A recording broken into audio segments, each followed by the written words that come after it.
After its first few weeks, Crimson Desert finds itself in a very unusual position. At launch, the reception was clearly mixed, and a lot of the early conversation centered around its clunky controls, a difficult onboarding experience, and a sense that the game didn't quite match what some players and reviewers had expected from it. That initial reaction was reflected in early Steam reviews, which started out as a mixed with a large number of negative reviews appearing within the first few hours. But what's interesting is what happened after that. Within just a few days, the sentiment began to shift. As patches rolled out and players spent more time with the game, reviews started trending upward. Steam ratings moved into the mostly positive range, and both user scores and critic scores began to stabilize around the same level, which is actually quite rare. At the same time, the broader conversation around the game started changing as well. Instead of focusing on review scores and expectations, more and more players began talking about the actual experience of playing the game. You started seeing clips, discoveries, and small details being shared across social media. Players were showing off things like hidden mechanics, strange interactions, or just unexpected moments that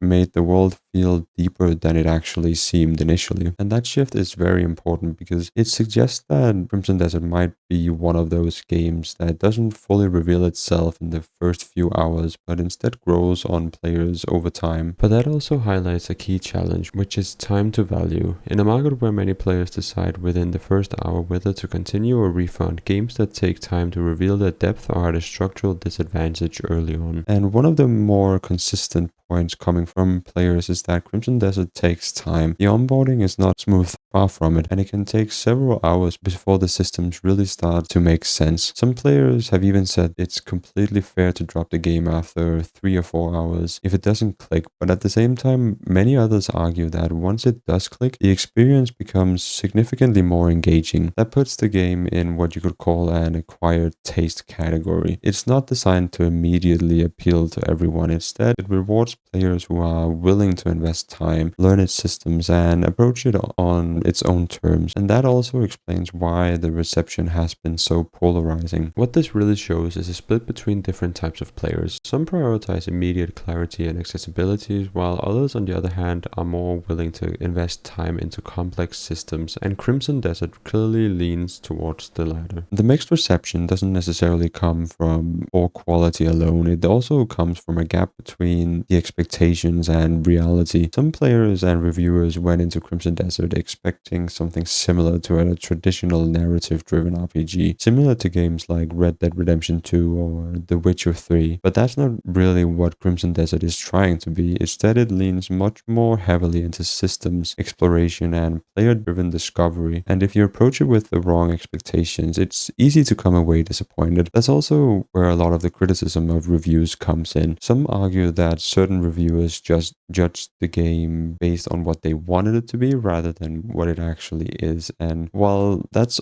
always going to be part of how reviews work, it highlights an important point, which is a game can be good without being for everyone, which plays into the common saying in the gaming industry that a game for everyone is a game for no one. Which also means the game is making a clear positioning choice. Instead of trying to appeal broadly, it is targeting a more specific type of player, which can strengthen long-term engagement but also limits immediate mass appeal. The biggest reason sentiment is improving seems to come down to one thing, and that is discovery. As players spend more time in the world, they keep finding new details and systems that weren't immediately obvious. Small things start to add up over the journey and experience with the game, whether it's hidden interactions, unusual mechanics, or just the sheer level of detail in the world. And players have been sharing examples like rare items, unexpected environmental behaviors, or strange little systems that makes the world feel more alive. And that creates a different kind of engagement. Instead of being driven by marketing or reviews, interest starts to come from the players themselves through clips, posts, and in general shared experiences on various social media platforms. And that is what turns a game from something people argue about into something people actually want to play and experience for themselves. And importantly, this kind of engagement is bottom up rather than top down. It's not driven by marketing or initial reviews, but by players discovering and sharing value themselves, which is often more sustainable over time. At the same time, the commercial performance has also been very strong. Crimson Desert reportedly sold over 3 million copies within its first week, with around 2 million sold on the first day alone. On Steam, it reached a peak of over 240,000 concurrent players, and even after the initial drop, it has maintained a high level of activity compared to most single-player releases. It's important because it shows that despite the mixed reception, there's still a large and active player base, and that player base is what allows word of mouth to grow and to help this game. Because once a game reaches a certain scale, player activity itself becomes a driver of growth. More players mean more discoveries, more shared content, and ultimately more visibility,